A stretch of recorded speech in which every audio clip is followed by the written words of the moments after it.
की हाल चाल है जी। मैं आपका यतीन भारद्वाज और ये मेरी फर्स्ट वीडियो है फास्टिंग के ऊपर।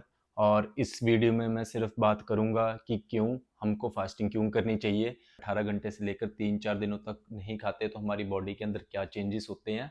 मेरा मेन पर्पस यही है कि आप अपनी बॉडी को समझ पाओ, ताकि आप डाइट प्लान, ट्रेनर और डाइटिशियनों के चक्करों में ना पड़े और आप अपना टाइम और पैसे बचा सके।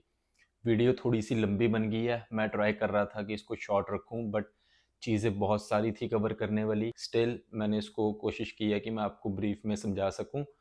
तो चलो हम चलते हैं वीडियो पे।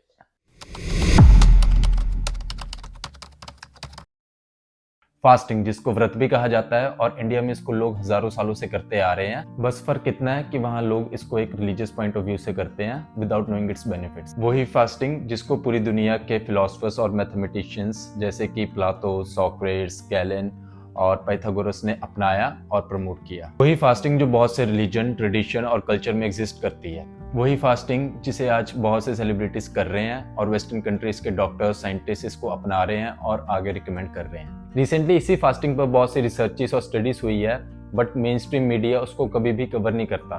क्यों नहीं करता? क्योंकि अगर आप फास्ट करोगे तो उससे फायदा सिर्फ आप ही को होगा। किसी भी industry like food industry, health industry, fitness industry, किसी को कोई फायदा नहीं होगा। इनफैक्ट उनको नुकसान होगा अगर आप फास्ट करोगे। और अगर ह्यूमन हिस्ट्री को देखा जाए तो इंसान स्टार्टिंग में 1 या 2 बार ही खाता था। पहले ना तो टेक्नोलॉजी इतनी वास्ट थी, ना किसी तरीके के फ्रिज, ना माइक्रोवेव, ना कोई पेस्टिसाइड, ना कोई रिसोर्सेज थे कि फूड को स्टोर किया जा सके। इवन 50-60 साल पहले भी इंसान दिन की 2 या 3 मील ही खाता था with in 8 to 10 hours window. But अब हम खाने कितने यूज्ड टू हो गए हैं कि हर 2-3 घंटे के बाद हमें कोई मील चाहिए, और हमें कहा भी यही जाता है कि this is the right way.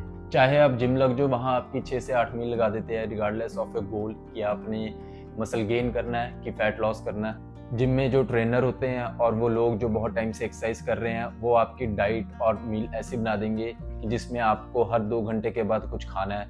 कि जैसे आपने अभी 6 अंडे खाए, उसके 2 घंटे के बाद आपने बॉइल्ड चिकन खाना है, साथ में कुछ कार्ब्स खाने हैं, उसके थोड़ी देर बाद ही अपने प्रोटीन शेक पीना है। और यही सेम मिस्टेक मैंने की थी जब मैंने फर्स्ट टाइम जिम ज्वाइन किया था और इन लोगों की बातों से कन्विंस हो गया था। शायद वो किसी वे में ठीक भी हो, बट वो आप पे डिपेंड करता है कि आप हेल्थ को कैसे डिफाइन करते हो। तो कई लोगों का मानना है कि फिजिकली फिट दिखना ही हेल्दी होना है। मेरा और कई लोगों का मानना है कि फिजिकल फिटनेस के साथ साथ आपकी मेंटल हेल्थ, आपकी स्पिरिचुअल हेल्थ, आपका रहने का तरीका, आप अपने पेरेंट्स को कैसे ट्रीट करते हो, आप अपने सिबलिंग्स को अपनी सराउंडिंग्स में कैसे डील कर रहे हो, आपकी जो शॉर्टकमिंग्स या प्रॉब्लम है वो जो आ रही है, आप उसको किस अग्रेशन के साथ डील कर रहे हो, ये सारी चीज़ें मिला के ही आपकी हेल्थ को डिफाइन करते हैं। अगेन, अगर आप दिन की 6 से 8 मील खा रहे हो और वो आपको सूट करता है तो वो आपकी अपनी पर्सनल चॉइस है। बट जो अब न्यू स्टडीज़ और रिसर्चेस है और कई डॉक्टर और साइंटिस्ट इसको ना ही शॉर्ट टर्म ना ही लॉन्ग टर्म में इसको रिकमेंड कर रहे हैं। क्यों नहीं कर रहे? क्योंकि इसके बहुत से डीप रीज़न है जिनकी मैं आगे वीडियो में बात करूंगा। और जब से इंसान ने बहुत फ्रीक्वेंटली खाना शुरू किया है, जैसे breakfast, lunch, dinner, early morning snacks, evening snacks, supper, तब से बहुत ओबेसिटी लेवल बहुत बढ़ चुका है और कई न्यू तरह की डिजीजेस इंक्रीज हो रही हैं। बाकी ये एक ह्यूमन नेचर है, जब इंसान कोई चीज़ बार बार करने लग जाता है तो वो उसकी आदत बन जाती है और उसको लगता है कि वो ठीक कर रहा है। और यही अब हमारी आदत, हमारी हैबिट है हमारे ईटिंग पैटर्न के साथ। आगे अब मैं फास्टिंग को समझाने की कोशिश करूंगा कि ये है क्या और ये काम कैसे करती है। तो इसको प्लीज़ थोड़ी सी कंसंट्रेशन के साथ समझने की कोशिश करना, उसके बाद डिसाइड करना कि आप क्या चाहते हो। और अब हम बात करते हैं उसी हैबिट की, हर थोड़ी थोड़ी देर बाद खाने की आदत की, कि हमें हर 2-3 घंटे के बाद खाने की क्या ज़रूरत है। क्या हमको उसकी सच्ची ज़रूरत है या वो हमारी आदत है? और मोस्टली लोगों का मानना है कि उनको हर थोड़ी थोड़ी देर बाद खाने की ज़रूरत इसलिए पड़ती है कि उनकी एनर्जी लो हो जाती है और वो जैसे ही खाना खाते हैं तो उनको एनर्जी उनकी रीगेन हो जाती है। तो इसका मतलब ये हुआ कि आपने कोई अभी मील खाई तो वो राइट वे डाइजेस्ट हुई और आपको उससे एनर्जी मिल गई। तो जैसे ही वो थोड़ी देर बाद फिर से लो होती है तो वो फिर खाते हैं और उनको एनर्जी मिलती है।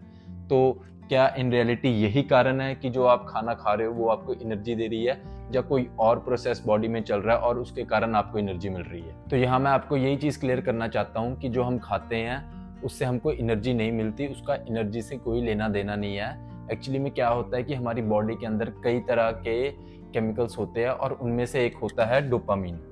और डोपामीन वो ही केमिकल है जब कोई ड्रग एडिक्ट अपना ड्रग लेता है और उसका दिमाग उसको रिलीज करता है उस केमिकल को, और उनको फील गुड होता है, उनको प्लेजर फील होती है। यही कारण है कि जब हम खाना खाते हैं हर थोड़ी देर के बाद हमारा ब्रेन डोपामिन को रिलीज करता है और हमको फील गुड होता है, हम प्लेजर फील करते हैं और हम उसको मिसअंडरस्टूड करते हैं एनर्जी के साथ। ये काम कैसे करता है कि जैसे ही आपने कोई फूड खाया, फूड खाने से आपके टेस्ट बड स्टिमुलेट्स हुए, फिर ब्रेन को सिग्नल मिलता है कि फूड आया और ब्रेन साथ के साथ डोपामिन को रिलीज करता है और आपको प्लेजर फील होता है, जिसको आप एनर्जी के साथ मिसअंडरस्टूड करते हो। और ये सारा प्रोसेस होता है विद इन सेकेंड्स। अब उसके बाद क्या होता है कि ब्रेन लिवर को सिग्नल भेजता है कि कुछ फूड आया, तो लिवर अपने अंदर जो हमने पुरानी मील्स का कार्बोहाइड्रेट्स खाया हुआ था उसको स्टोर रखता है in the form of glycogen.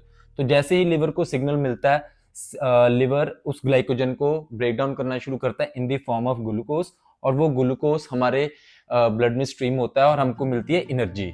और ये वाला सारा प्रोसेस इसको ये होता है विद इन मिनट्स। और जो हमने अभी फूड खाया था वो हमारे स्टमक में ही है और स्टिल उस फूड का इस एनर्जी के साथ कोई लेना देना नहीं है, उसका अपना प्रोसेस शुरू हो गया है। हमारी बॉडी ने उसको डाइजेस्ट करना शुरू कर दिया है। राइट अवे वो सारा फूड डाइजेस्ट नहीं होता, उसमें से बहुत थोड़ा अमाउंट है कि जो उसी टाइम वो डाइजेस्ट हो जाए।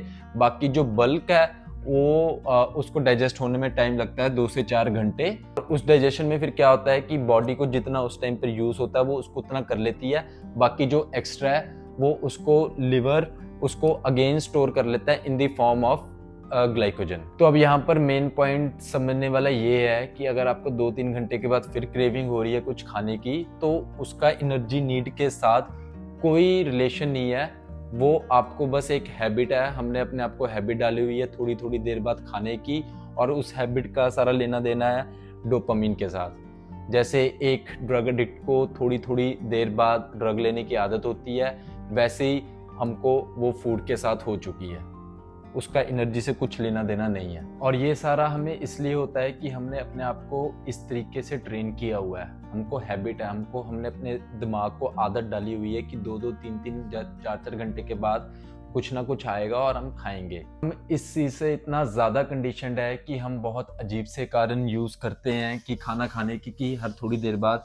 कि हम अभी उठे हैं तो इसलिए कुछ खाना खाना है, हम बाहर से आए हैं इसलिए कुछ खाना है, हम बाहर गए हैं तो फिर कुछ खा लिया, अगर फ्रिज खोला तो उसमें कुछ खाने वाला दिख गया तो फिर खा लिया, अगर टेबल पे कुछ पड़ा तो खा लिया, अगर रास्ते में कोई ड्राइव थ्रू पड़ गया तो खा लिया। तो ये बहुत अजीब से कारण है कि जो हम इसको यूज़ करते हैं बार बार खाने के लिए, और उन्हीं कारणों ने हमको इस चीज़ की हैबिट डाल दी है। यही कारण है कि हमने फास्टिंग के साथ मिथ बनाए हुए हैं कि अगर हम कोई मील मिस कर देंगे और अगर हमने नहीं खाया तो हम एनर्जी लेस फील करेंगे, हम फटीग फील करेंगे।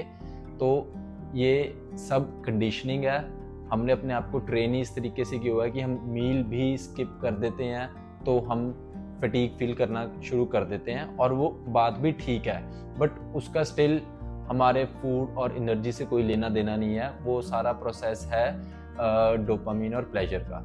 और अब हम बात करते हैं फास्टिंग के बेनिफिट्स की। सपोज करो कि आपने 18 घंटे का फास्ट कर लिया, पिछले 18 घंटे से आपने कुछ नहीं खाया, तो क्या होगा? तो 18 घंटे का फास्ट करना कोई इतनी मुश्किल बात नहीं है। 7-8 घंटे तो हम सोने में लगा देते हैं, सुबह उठ के हम अपनी फर्स्ट मील को अगर स्किप कर देंगे, अगर ब्रेकफास्ट को स्किप कर देंगे और लंच को थोड़ा एक्सटेंड आगे कर देंगे तो 18 घंटे हो जाएंगे। तो अब 18 घंटे के बाद सबसे पहला काम बॉडी करेगी ग्लाइकोजन का, कि जो हमने पुरानी मील्स में कार्ब्स खाए थे, लिवर ने उसको स्टोर किया हुआ है in the form of glycogen, और अब उस ग्लाइकोजन को बॉडी ब्रेक डाउन करना शुरू करेगी in the form of glucose, और आपके ब्लड में स्ट्रीम करेगी एनर्जी के लिए। और बॉडी के पास सिर्फ यही सोर्स नहीं है एनर्जी के लिए, इसके अलावा बॉडी के पास और बहुत सारे तरीके हैं एनर्जी प्रोड्यूस करने के लिए। अब हमारा ग्लाइकोजन डिप्लीट प्रोसेस शुरू हो चुका है, और जैसे मैंने पहले बताया था कि हमारी बॉडी के अंदर कई तरह के हार्मोन्स होते हैं और बॉडी उसको टाइम टू टाइम रिलीज करती है।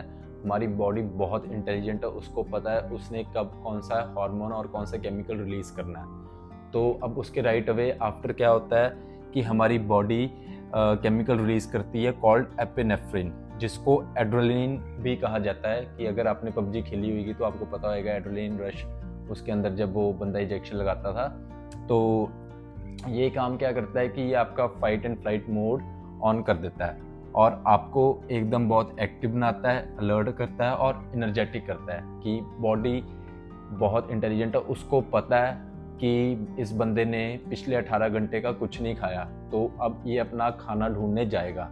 हमारा डीएनए डिजाइंड ही इस तरीके से है। उसके साथ बॉडी एक हार्मोन और रिलीज करती है जिसको हम कहते हैं कॉर्टिसोल, और ये बॉडी का मेन स्ट्रेस हार्मोन है। तो ये क्या करता है कि जो आपके और अदर रिसोर्सेज है उसको यूज करके ग्लूकोज बनाता है ताकि आपका ब्लड शुगर लेवल स्टेबल रहे। नेक्स्ट हार्मोन बॉडी रिलीज करती है उसे कहते हैं BDNF, brain derived neurotrophic factor. तो इसका काम क्या होता है कि ये आपका ब्रेन ग्रो करता है, आप नई चीज़ें सीख सकते हो, और दूसरा ये है कि ये आपकी एबिलिटी बढ़ाता है कि जो चेंज आया है उसको अडेप्ट कर पाओ और जो न्यू इन्वायरमेंट है उसको आप अडेप्ट कर पाओ। तो ऑल इन वन इस हार्मोन का काम यही है कि ये आपका ब्रेन, आपका दिमाग उसको तेज़ कर देता है। और मुझे लगता है कि शायद ये एक कारण था कि जो एक बहुत बड़े फिलोसफर और मैथमेटिशियन हुए हैं पाइथागोरस, जिनका हम स्कूल में थ्योरम भी पढ़ते थे कि hypotenuse square is equal to base square plus perpendicular square, वो खुद बहुत ज़्यादा फास्ट करते थे और अपने स्टूडेंट्स को हमेशा फास्टिंग के लिए प्रमोट करते थे। तो जो उसके साथ जो हमारा नेक्स्ट हार्मोन रिलीज हो रहा है उसको कहते हैं ह्यूमन ग्रोथ हार्मोन। इसके नाम से ही पता लग रहा है कि ये हार्मोन ग्रोथ के लिए रिस्पॉन्सिबल है। तो सबसे पहला काम ये करती है, ये आपके मसल ग्रोथ को प्रमोट करती है, और दूसरा है ये कि ये आपका जो फैट बर्निंग मोड है उसको स्टार्ट कर देती है। और अब कई लोगों का क्वेश्चन होता है, कंसर्न होता है, डर होता है हाइपोग्लाइसीमिया का। तो हाइपोग्लाइसीमिया का मतलब होता है कि जब हमारे ब्लड में शुगर लेवल लो हो जाते हैं, हम कुछ खाते नहीं है, तो उस टाइम पर जब बहुत ज़्यादा लो हो जाए तो बंदा जाता है हाइपोग्लाइसीमिया की स्टेज पर। हाँ, थोड़ा बहुत हमारा अगर हम फास्ट करेंगे तो ब्लड शुगर लेवल कम होगा और वही हम चाहते हैं, और उसी प्रोसेस के दौरान शायद हमको डिस्कम्फर्ट थोड़ा फील हो, थोड़ा सिर दर्द हो। हमारा हेडेक और डिस्कम्फर्ट इस कारण भी होता है क्योंकि हमने अपने आप को कंडीशन इस तरीके से किया हुआ है कि थोड़ी थोड़ी देर बाद खाने के लिए, कि अब हमको उस चीज़ की हैबिट है, हमारी बॉडी अब कार्ब डिपेंडेंट हो गई है और हम उसको अब थोड़ी थोड़ी देर बाद नहीं खाना दे रहे, तो इस करके वो हो रहा है। बट ट्रस्ट मी, ये जब आपकी एक बार ये हैबिट टूट गई तो ये चीज़ होनी बंद हो जाएगी। हाइपोग्लाइसीमिया आपको तभी होगा अगर आप डायबिटिक पेशेंट हो और आप करंटली इंसुलिन की इंजेक्शन यूज़ कर रहे हो, क्योंकि इंसुलिन का काम होता है कि जो भी इनकमिंग फूड आ रहा है उसको प्रोसेस करना है। बट फास्टिंग के दौरान हम कुछ खाते नहीं है और इंसुलिन के पास कुछ प्रोसेस करने के लिए नहीं होता है, इसलिए ब्लड शुगर लेवल बहुत ज़्यादा लो हो जाता है। तो जो भी डायबिटिक पेशेंट्स है, अगर वो फास्ट करना शुरू करना चाहते हैं तो प्लीज़ अपने डॉक्टर के साथ कंसल्ट करें। उनको कंसल्ट किए बिना फास्ट मत करना, आपके लिए डेंजरस हो सकता है। और अब हम थोड़ा और आगे जाते हैं, और अब आप सपोज करो कि आपको 24 से 36 घंटे हो गए हैं फास्ट करते हुए, आपने इतने टाइम से कुछ नहीं खाया, तो क्या होगा। तो सबसे पहला काम है कि जो आपकी लिवर ने ग्लाइकोजन होल्ड किया हुआ था वो सारा डिप्लीट हो जाएगा फॉर एनर्जी के लिए। उसके बाद अगला प्रोसेस शुरू होता है ग्लूकोनियोजेनेसिस। इसमें क्या होता है कि एक और मॉलिक्यूल होता है फैट के साथ, ग्लिसरॉल, तो बॉडी उसको ब्रेक डाउन करना शुरू कर देती है इन ग्लूकोज फॉर एनर्जी। और उसके साथ साथ जो हमारे सेल का जब ब्रेक डाउन होता है, उसके जो पुराने प्रोटीन शेल्स होते हैं जो हमारे ब्लड में सर्कुलेट हो रहे हैं, तो इस प्रोसेस में बॉडी उसको भी ब्रेक डाउन करती है इनटू ग्लूकोज। और ये एक इनिशियल प्रोसेस होता है कि जब हम एक्चुअली फैट बर्निंग मोड में जाएंगे, उससे पहले ये एक प्रोसेस चलता है ग्लूकोनियोजेनेसिस। जो अगला क्वेश्चन और अगला डर होता है खासकर जिम वालों को कि अगर हम फास्ट करेंगे, अगर हम कुछ नहीं खाएंगे तो हमारी बॉडी मसल्स को यूज़ करेगी एज अ फ्यूल और हमारा मसल लॉस होएगा। तो उसका आंसर है नो। हमारी बॉडी बहुत इंटेलिजेंट है, बॉडी को पता है कि उसने मसल्स को एंड तक बचा के रखना है, तो आप उसकी टेंशन मत लो कि आपका मसल लॉस होएगा। ये अपने पर्सनल एक्सपीरियंस से बता रहा हूँ कि मैंने अभी रिसेंटली 2-3 महीने पहले 7 डे का फास्ट किया था। मैंने अपने इंस्टाग्राम के हाईलाइट्स में डाला हुआ है सारे 7 दिन, डे 1, डे 2, डे 3। तो मेरा वैसे ही जो फैट है बॉडी का वो वैसे ही बहुत कम है, और बट स्टिल मेरा मसल लॉस नहीं हुआ। हाँ, ज़रूर ऐसा ज़रूर होता है कि मसल दिखने में आपको लगे कि वो कम हो गया है, और उसका कारण है कि हमारी बॉडी पानी होल्ड करती है और उस टाइम बॉडी ने पानी सारा डिप्लीट कर दिया है। और इस टाइम पर भी मैं राइट नाउ मेरा तीसरा दिन चल रहा है फास्ट का, तो मैंने पिछले 3 दिनों से कुछ नहीं खाया। ज़रूर मेरे को ऐसा ज़रूर लग रहा है कि मेरे मसल कम हो गया है पहले से, बट वो मसल नहीं कम हुए, उसमें से पानी निकला है और बॉडी का टेम्परेचर डाउन हो जाता है, तो वेस्कुलरिटी कम हो जाती है, तो इस करके हमको लगता है कि हमारा मसल यूज़ हो रहा है। तो बट आप उसकी टेंशन मत लो, मसल बहुत एंड वाली स्टेज में जाकर आपका यूज़ होएगा। ये होता कैसे है, जब आप इस स्टेज के फास्टिंग के स्टेज में एंटर कर जाते हो तो आपकी बॉडी ह्यूमन ग्रोथ हार्मोन है जो उसको और इंक्रीज कर देती है। जैसे जैसे आपका फास्ट बढ़ता रहता है वैसे वैसे ही आपका ये हार्मोन बढ़ता रहता है, और यही हार्मोन रिस्पॉन्सिबल है आपका जो है मसल बचा के रखेगा और उसको मसल ग्रोथ में उसको प्रमोट करेगा। और कई स्टडीज़ में तो ये शो हुआ है कि after 36 to 48 hours of fast man का जो ह्यूमन ग्रोथ हार्मोन है उसमें 2000% ज़्यादा इंक्रीमेंट हुआ, और जो वुमेन है उनके ह्यूमन ग्रोथ हार्मोन में 1300% ज़्यादा इंक्रीमेंट था। इसी के साथ अब आप रियल फैट बर्निंग मोड में एंटर कर जाते हो। उसमें क्या होता है कि आपकी बॉडी फैट को बर्न करती है और बनाती है कीटोन्स। जैसे हम पहले कार्बोहाइड्रेट्स खा रहे थे और उसको बॉडी कन्वर्ट कर रही थी इन ग्लूकोज, अब इसी तरीके से हमारी बॉडी फैट को बर्न कर रही है और उसको जब ब्रेक डाउन करती है तो उसके बनते हैं कीटोन्स। आपने सुना भी होगा कईयों से कि कई लोग कीटो डाइट फॉलो करते हैं, और इस कीटोन्स का फ़ायदा ये है कि स्टडीज़ में भी शो हुआ है कि जो कीटोन्स है is much better fuel than glucose. हर आपके ब्रेन के लिए, आपकी बॉडी के लिए, हर चीज़ के लिए ये एक बेटर फ्यूल है ग्लूकोज से। अब आप फाइनली फैट बर्निंग जोन में एंटर हो चुके हो, और वो आप क्यों हुए हो, क्योंकि आपने पिछले इतने घंटों से कुछ नहीं खाया और इसके कारण जो आपका इंसुलिन है वो लो हो गया। और अब मैं आपको इंसुलिन को समझाने की कोशिश करूंगा कि इंसुलिन चीज़ क्या है। ये एक हार्मोन ही है हमारे अंदर, तो ये काम कैसे करता है, और अगर आपको इंसुलिन समझ आ गई तो आपको फास्टिंग काफ़ी हद तक समझ आ जाएगी, और जो फैट बर्निंग जोन है, फैट बर्न कैसे होता है, वो सब आपको बहुत हद तक सब समझ आ जाएगा। तो ये मैंने एक ग्राफ बनाया आपको सिर्फ ये समझाने के लिए बनाया। तो अब आप सपोज करो कि एक नॉर्मल इंसान है, वो उसका इंसुलिन 0 पर है, और जो फैट बर्निंग जोन है वो 0 से नीचे है, जो ये वाला जोन है। तो जब उसने यहाँ से कुछ खाया तो उसका इंसुलिन ऊपर गया, 2 पर गया और नीचे आया, ठीक है। अब फिर 0 पर आया, फिर अब 0 पे आके उसने फिर कुछ खाया, फिर 2 पर गया, फिर नीचे आया। तो अब बार बार थोड़ी थोड़ी देर बाद फ्रीक्वेंटली खाने से प्रॉब्लम क्या होती है कि जब उसने यहाँ से खाया वो 2 पर गया, वो नीचे आ रहा था, अभी 1 पर आया था इंसुलिन, तो उसने फिर खा लिया, तो वो खाने से वो चल गया 3-4 पर, वहाँ से फिर आया नीचे, ठीक है, तो नीचे आ रहा था, उसने फिर खा लिया, वहाँ चल गया ऊपर।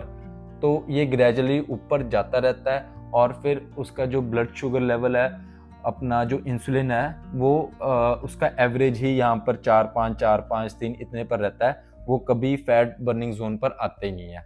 तो अब इतने बड़े फास्ट का फ़ायदा ये है कि जैसे ही आपका जो इंसुलिन है वो नीचे आया, 0 के पास इस जोन पर आ गया, सपोज करो डे 1 पर, और वो यहाँ पर ही रहा, फैट बर्निंग हुई, डे 2 हुआ, वो फैट बर्निंग जोन पर रहा, फैट बर्न हुआ, और अब डे 3 पर जब हम फास्ट तोड़ेंगे तो क्या होगा कि आपका इंसुलिन फिर जाएगा 1 से 2 पर, 1 से 2 पर जाकर, और आप अगर इंटरमिटेंट फास्टिंग भी फॉलो कर रहे हो कि कुछ गैप के बाद खा रहे हो, तो आपका फिर वो इंसुलिन नीचे आएगा और फैट बर्निंग जोन पे चल जाएगा। फिर जब आप खाओगे ऊपर जाएगा, फिर नीचे चल जाएगा। तो फिर ये ऐसा होएगा कि जब भी आप खाओगे इंसुलिन आपका थोड़ी देर के लिए ऊपर जाएगा, आप उस खाने को पचाएगा और नीचे आएगा, वो इस लेवल पर नहीं जाएगा। अगर आप बार बार खा रहे हो तो वो इसी लेवल पर रहेगा। और प्रॉब्लम क्या है कि जब भी इंसुलिन राइज होगा तो वो फैट बर्निंग जोन को लॉक कर देता है, आपका फैट बर्न नहीं होगा, हो ही नहीं सकता जितनी देर तक इंसुलिन आपका ऊपर है। तो इस फास्ट का सबसे बड़ा यही फ़ायदा है कि आपका जब इंसुलिन स्टेबल हो गया तो उसके बाद आप धीरे धीरे जब अपना फास्ट तोड़ोगे और थोड़े थोड़े गैप के बाद खाओगे तो ज़्यादातर आपकी बॉडी फैट बर्निंग जोन में ही रहेगी।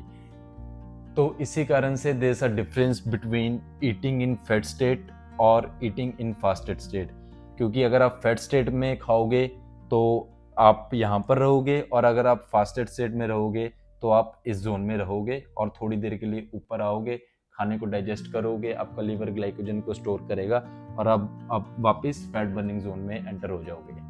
तो अगर अब आप हर वक्त ही फैट स्टेट में रहोगे और फैट स्टेट में खाई जाओगे तो वही कारण है आपके फैट गेन का। क्यों फैट गेन होएगा? क्योंकि जो बॉडी है, आपने कुछ खाया, बॉडी उसको डाइजेस्ट करती है और लिवर में एज अ ग्लाइकोजन जब उसको स्टोर कर रही है तो वो ग्लाइकोजन डिप्लीट नहीं हुआ, आपने फिर कुछ खा लिया, ठीक है। तो अब लिवर के पास ऑलरेडी ग्लाइकोजन है तो वो ओवरफ्लो होता रहता है, फिर बॉडी उसको समझती है कि ये मेरी एनर्जी है और वो उसको एज अ फैट स्टोर करती है। तो बॉडी के हिसाब से तो वो एक एनर्जी ही स्टोर कर रही है और वो आपके लिए वो फैट गेन हो जाता है। इसी कारण जब आप फास्ट करोगे तो बॉडी जो आपको एनर्जी है जो बॉडी ने एज अ फैट स्टोर की है उसको वो यूज करेगी फॉर एनर्जी।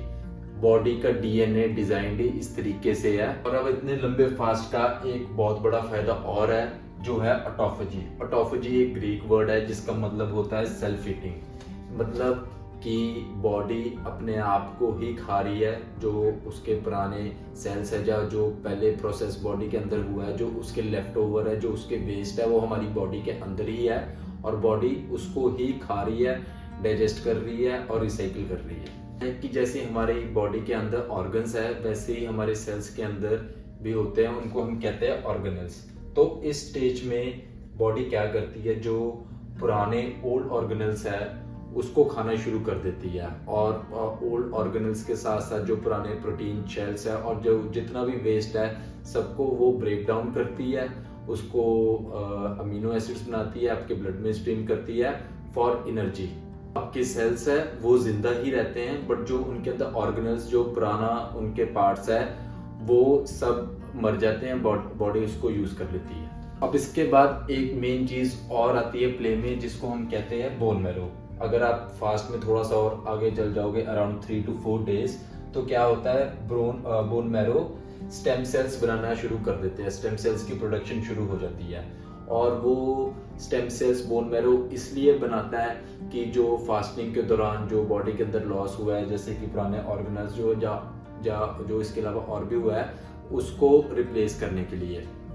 और अगर आप चेक करोगे कि स्टेम सेल्स थेरेपी है जो वो कितने की है तो वो बहुत ज़्यादा डॉलर्स की होती है और जो आपकी बॉडी है उसको नेचुरली कर रही है आफ्टर 3 to 4 डेज। तो होता क्या है कि जब बोन मैरो ने न्यू स्टेम सेल्स बना लिए, बहुत छोटे स्टेम सेल्स है, तो जो हमारे पुराने सेल्स थे जिन्होंने अपने ओल्ड ऑर्गेनल्स को सेक्रीफाइस किया था फॉर द एनर्जी, वो सिग्नल भेजते हैं बोन मैरो को और इनको कहते हैं कि जब आपके पास रिसोर्सेज आ जाएंगे, मतलब रिसोर्सेज आने का मतलब कि जब हम फास्ट तोड़ेंगे तो आपके पास रिसोर्सेज आ जाएंगे नए बनाने के लिए, तो आप प्लीज अपने स्टेम सेल्स हमको भेज देना। यही होता है जब हम अपना फास्ट तोड़ते हैं तो जो बोन मैरो ने स्टेम सेल्स बनाए हैं वो अपने स्टेम सेल्स भेजता है उन सेल्स को जिन्होंने अपने ऑर्गेनल्स सेक्रीफाइस किए थे और जो ओल्ड ऑर्गेनल्स थे। इसकी आप पावर समझना कि जो हमारे सेल्स थे, हमारी बॉडी सेल्स, जो हमारी बॉडी में जितने भी सेल्स है उसके अंदर से जो पुराना ऑर्गेनल्स थे वो रिसाइकिल हो गए और जो बोन मैरो ने नए स्टेम सेल्स बनाए थे जो वो उसको रिप्लेसमेंट भेजता है और उसके अंदर न्यू ऑर्गेनल्स आते हैं। तो मतलब क्या हुआ कि अगर आपके सेल्स जो है वो नए हो रहे हैं तो इसका मतलब आप नए हो रहे हो, आप नए हो रहे हो तो मतलब आप यंग हो रहे हो और आप लिव लॉन्ग और करोगे। लंबे फास्ट का और फायदा ये है ऑटोफेजी का कि आप अपनी जो ऑटो इम्यून डिजीजेस है उससे बच पाते हो। क्यों बच पाते हो? क्योंकि इतने बड़ा फास्ट करने के बाद आपकी जो इन्फ्लेमेशन है वो बहुत ज़्यादा डाउन हो जाती है, बॉडी की इन्फ्लेमेशन। और दूसरा है कि लीकी गट, जो लीकी गट है वो आपका हील होना शुरू हो जाता है और जितनी भी ऑटो इम्यून डिजीजेस होती हैं वो ज़्यादातर उसका कारण होता है लीकी गट। और जब वो हील होती है, रिजुविनेशन प्रोसेस होता है, तो उसमें वो इसलिए होता है क्योंकि आपने इतने टाइम से, इतने घंटों से आपने कुछ नहीं खाया, आपके सिस्टम में नहीं गया, तो बॉडी उसको अपने आप ही हील कर लेती है। गट में प्रॉब्लम ये है कि अगर आपका लीकी गट है और आप कुछ भी खा रहे हो और जो हमको चीज़ें नहीं चाहिए, जो अनवांटेड चीज़ें हैं वो आपके सिस्टम से बाहर जा रही है, वो प्यूरिफाई नहीं हो रही और आपके ब्लड स्ट्रीम में जा रही है, और वही ऑटो इम्यून डिजीजेस करती है कई तरीके की। फास्ट का सबसे बड़ा फायदा है कैंसर पर। कैंसर को अगर हम समझेंगे तो वो हमारे बॉडी के अपने ही सेल्स हैं, जो हमारी बॉडी के अंदर ही है, वो हमको कहीं बाहर से नहीं आते। तो क्या होता है कि हमारी बॉडी के अंदर अराउंड 40 ट्रिलियन सेल्स हैं जो एक दूसरे से हर वक्त कम्युनिकेशन करते हैं, बट जो ये कैंसर सेल्स हैं ये इनके साथ कम्युनिकेशन छोड़ देते हैं और ये आपस में बहुत तेज़ी से बढ़ना शुरू कर देते हैं और इनके आसपास जो भी चीज़ होती है वो उसको ख़राब कर देते हैं। और जो इनकी मेन डाइट होती है वो होती है शुगर। इवन कि जब डॉक्टर कैंसर की स्क्रीनिंग करते हैं तो वो रेडियो एक्टिव शुगर के इंजेक्शन लगाते हैं, और जब वो शुगर बॉडी के अंदर जाती है तो जो ये कैंसर सेल्स है वो उस शुगर को सारी को खा लेते हैं। तो जो कैंसर सेल्स है वो लाइटन अप होते हैं और डॉक्टर को पता लगता है कि यहाँ पर है कैंसर सेल्स और ये प्रॉब्लम है। तो हम शुगर को एकदम बिल्कुल कट डाउन कर देते हैं, हम उनको डाइट नहीं दे रहे, तो वो जो कैंसर सेल है वो वीकन हो जाते हैं और साथ में ही फिर ऑटोफेजी शुरू हो जाती है और जो हमारे नॉर्मल सेल्स है वो स्ट्रेंथन हो जाते हैं। कई स्टडीज़ ये भी हुई है कि अगर आप लाइफ में 5 से 6 7 इतने बड़ा फास्ट करते हो तो आपकी life probability of getting cancer बहुत कम हो जाती हैं।